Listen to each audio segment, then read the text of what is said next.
What up guys, Nakamoto Crypto here. Today we gotta talk about some of your DeFi projects that suddenly cannot afford to pay you long term, so they are changing the games and doing all kind of bookiness. And also we gotta touch on regulations coming into DeFi. Stay tuned, like and subscribe. Let's get right onto it. So first we gotta come over here with the latest Splassive update with their V3 and new UI that is live, and new journeys are beginning for Splassive. But this is the latest update. They say to better sustain the Splassive project, they have decided to change a few things in the tab. So they don't think that the abusive taxes on sales is the way to go. So this is why they now decided to work on the rewards instead. So people can still get their Splassive, 2% daily payouts and that, by now claiming one day and compounding the other day. So here are the changes, right? When you claim, it decreases the reward rate by 0.25%, minimum 0.5%. So when you roll, which is when you compound, I think, it increases the rate by 0.25%, maximum, which is 2%. So it's kind of a positive action, we reward you type of thing.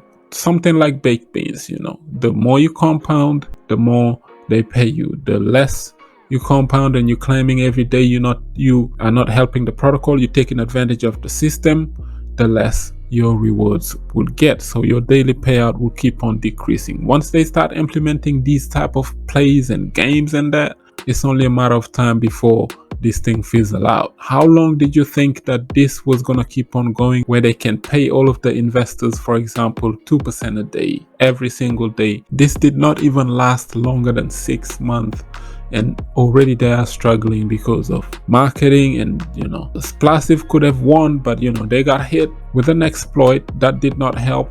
They bounced back, which is very good. Congratulations to Splassive for doing that. At least they came back, they stayed. I thought they were over. It was error 404 after that exploit, but they bounced back. 5,000 players strong, 2% a day, maximum supply 1 million Splassive tokens. But the problem is this right here. Token price also does matter. 19 cents. This is even struggling to go back up to $1, which is just crazy. It's insane, because as long as there's no new capital coming in, there's not much marketing, not much work going in the background in these platforms. It's just rob Peter to pay Paul, like all of these protocols. Just be cautious with them. This is what I've been telling you guys. And all of a sudden now, because they cannot afford to pay you 2% a day daily long term, they are now changing the games. They are literally telling you you can only claim one day, the next day you are forced to compound, or you're going to lose all of your money. That's pretty much what's going on. That reminds you of like mydiamondteam. You remember mydiamondteam, when they just woke up one day and said, hey, the withdrawals are higher than the deposits, so we cannot afford to pay you because simply new money cannot come into the game. So now you understand what DeFi degens are. This is what it is right here.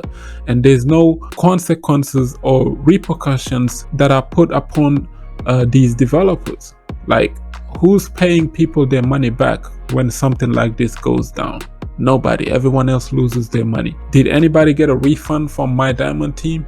At least 80% to say like, hey, we're gonna shut down, protocol is gonna go down to 0, so we just gonna refund you your money, and then we shut down the platform. That would have been the wise thing to do, but they don't do it. They just shut this thing down, and they invite you right over here to Piston token. And look at the price of Piston right now. When I was talking about it, it was at all-time high months ago on this channel. Go back and watch my Piston token videos, and you would know how much the price was. And look at it now. This is absolutely crazy. And the saddest part is, like, there is no consequences or repercussions or regulations against people like this. They wreck you with mydiamondteam. Contract balance is gone to 0. It's not their fault. The rest of the money goes to the team. Investors lose their funds, and they dress this thing as a good thing. This is what pisses me off. They dress this as a good thing. Like, forget about mydiamondteam, forget about people losing their money. They just navigate you straight back to Piston token now. And I see people shilling Piston like it is going to be the next best thing, and it is the best thing ever. Like, the same Piston team just didn't wreck you with my Diamond Team version 2. This is the silliness DeFi has gotten. This is why we need regulations in DeFi, because this is getting just way out of hand, way out of control. These developers can do whatever they want to do to you, and they are going to get influencers to push these platforms down your throat. And when things like this happen, it's not their fault. It's pretty much your fault, the investor. You were stupid enough to get into these games, and you are stupid enough to lose your money in them. There's nothing decentralized about this. That's not DeFi. This is not decentralized finance. And I'm going to show you right here. Look at this, guys. Australia is now proceeding with crypto regulations via a token mapping exercise, which is pretty much they are mapping out these tokens in DeFi and crypto starting in Australia, where they can study it and know exactly what it is before they can storm in and bring down the hammer of regulations on all of these cryptocurrencies. It only takes one country to figure out DeFi and come up with regulations, and all of the other countries will use that country as an example, and they will bring down the hammer down on their side as well, because this is getting out of hand. Australian government is seeking to bridge the gap in the regulatory framework while addressing different aspects of the crypto sector. 3 months after being elected into power, the Australian government is finally working on cryptocurrency regulations. This is to keep up with developments and provide greater protections for the consumers. That's their target.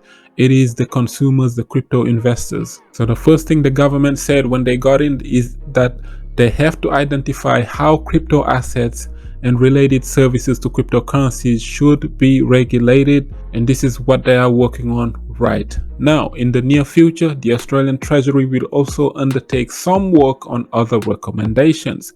This also includes creating a license framework for crypto asset service providers only. And this is the most important part, guys. Pay attention to this. The government is also keen on taking measures to safeguard the crypto custody of consumers, but also they will audit DAO-like structures operating in the crypto space. So basically, any DAO group, any decentralized autonomous organization, they are going to be looking into you. If, for example, a project, a crypto project or a DeFi project has so much DAO influence on top of it. You see a lot of this in these DeFi projects, where the DAO groups who are very wealthy and rich, they have so much control over that project, where they can manipulate the price, where they can hurt the investors and consumers. They are all of them are going to be investigated. So if a DeFi project or a crypto project has DAO influence, the government is going to be looking into them, because you have to remember, that's not decentralized. If a project has so much influence from the DAO group, that's not decentralized. That, ladies and gentlemen, is like highly centralized, and the government is going to be looking into that. They're just going to be asking any of these projects, how decentralized are you? Because it's easy to throw around the word decentralization. We are decentralized, but then they're gonna ask you, how decentralized are you? And then they're gonna be investigating you, and all of these projects are going to be hammered one by one. They just need to be extra cautious. These regulators are coming, and they are not playing. It only takes one country to figure out DeFi and come up with regulations. If it's not the United States, it is going to be maybe the UK or the Australians, somewhere around the world, even China it could be. One of these major countries is going to figure out DeFi and crypto in general to regulate all of this mess, because in Australia they reckon 1 million people, 1 million taxpayers in Australia have joined the cryptocurrency ecosystem in the last 4 years alone. So in a country where there is, correct me if I'm wrong, millions of people, 20 million people, 20 million Australian, for example, in a matter of 4 years, 1% of them have joined crypto. Somehow they interacted with crypto wallets, and that government is monitoring all of that stuff. They are saying, hey, if there's only 20 million of us over here, for example, and like 1 million have already interacted with crypto, then the next 4 years maybe that could turn into 5 or even 10 million. Next thing you know, half of the population is already holding crypto wallets. This is why the governments are running around trying to go all central bank digital currencies, where they can have more control over people's funds and how people interact online with money and all of this other stuff. I'm telling you, banks will never lose. They will always find a way to win, and they are always going to win. For the people who are saying, well, the banks are evil and we don't want to deal with them, we just want to stay in DeFi, sooner or later you are going to be dealing with these banks.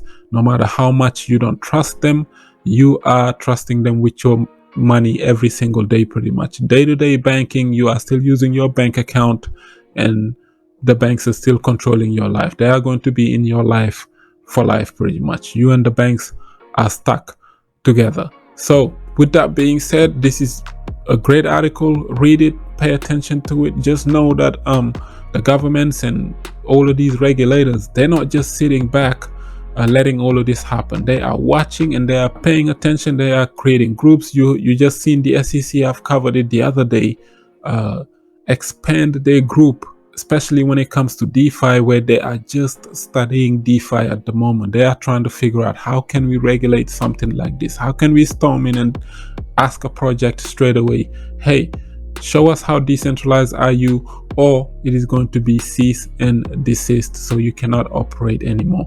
Once they are done with the likes of XRP, they already slapped EOS with a fine, for example. Once they are done with these major layer 1 cryptos, it's over. They are going to be coming down with the hammer, on the DeFi pretty much. So with that being said, just be cautious. Like up the video, share it, subscribe for some crypto content. I have been Mr. Nakamoto Crypto, and I'm out.